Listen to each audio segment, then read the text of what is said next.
Your funding hours report is a key report to check before submitting your RE7. Like you know, when you're submitting your RE7, you're sending the Ministry a copy of your funded child hours for each day and your staff hour count for each day. So let's have a look and see what these figures look like. So when you come to reports, down to MOE reports and down to RE7 return funding, it always defaults to the current funding period and it defaults to funding hours.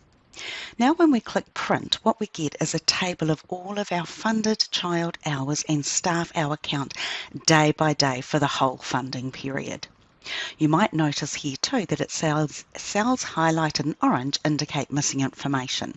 Please do not submit your RE7 until you're sure this information is not required. Key things we're looking at the report, for example, is your total funded hours. So what you'll want to do is make sure that you're not overclaiming your funding on any particular day. For example, if you're licensed for 40 children, at your 6 hours funded capped a day, that's 240 hours. So you'd need to make sure that none of the days you have more than 240 hours claimed. If you want to see what makes up these figures, what you can do is click on the particular day. This will give you a breakdown of who you are claiming funding for and at what funding rate, as well as the staff that you had working with the children in attendance that day. Other checks clients like to do is maybe check that all of their sign-in sheets have been modified for the funding period. So you might choose to come to your favourites and come down to sign-in sheets. Now starting at the beginning of the funding period, what you can do is just click search.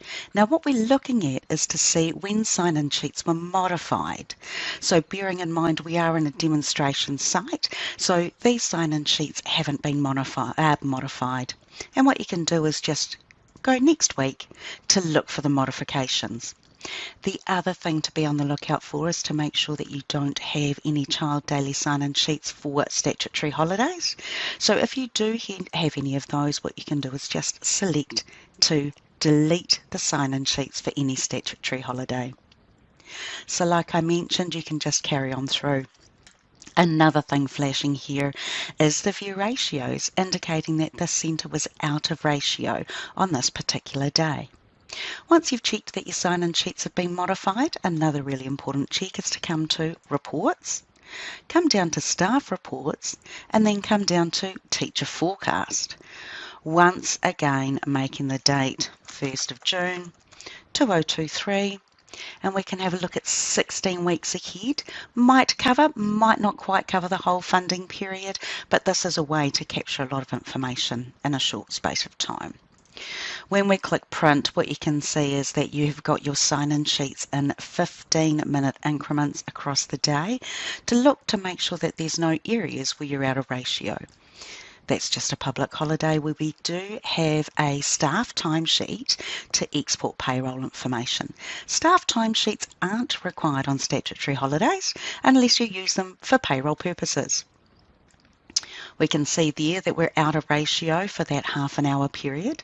So it's your responsibility as an ECE provider to make sure that you're not out of ratio throughout that whole funding period.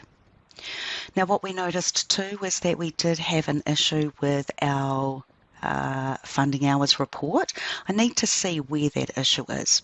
So just coming back to reprint that report, and it's still flashing at me, what we can do is scroll down to look for the cells that are highlighted in orange. And there we go there. We have a missing staff timesheet for the 29th of September. We have funded child hours, but no staff hour count. So just to correct that, we come to timesheets. Here we've got our week starting there. So what I'm going to do is just select to create. And then of course you will need to make any modifications for who worked different from what they were actually rostered to work. So that's created the staff timesheet for that day. When we come back to our reports, MOE reports, RE7 return funding. When we click print, we don't have any errors anymore. An important thing to note too is that any discretionary hours that have been used throughout that period will be sent to the Ministry automatically. There is nothing else that you need to do. Just down the bottom, just to show you, you have a total of all of your funding bands, your under 2 funding, your funding types, your registered and unregistered staff, and then of course down the bottom here, you've got which funding band your service is in. Thanks for joining us today.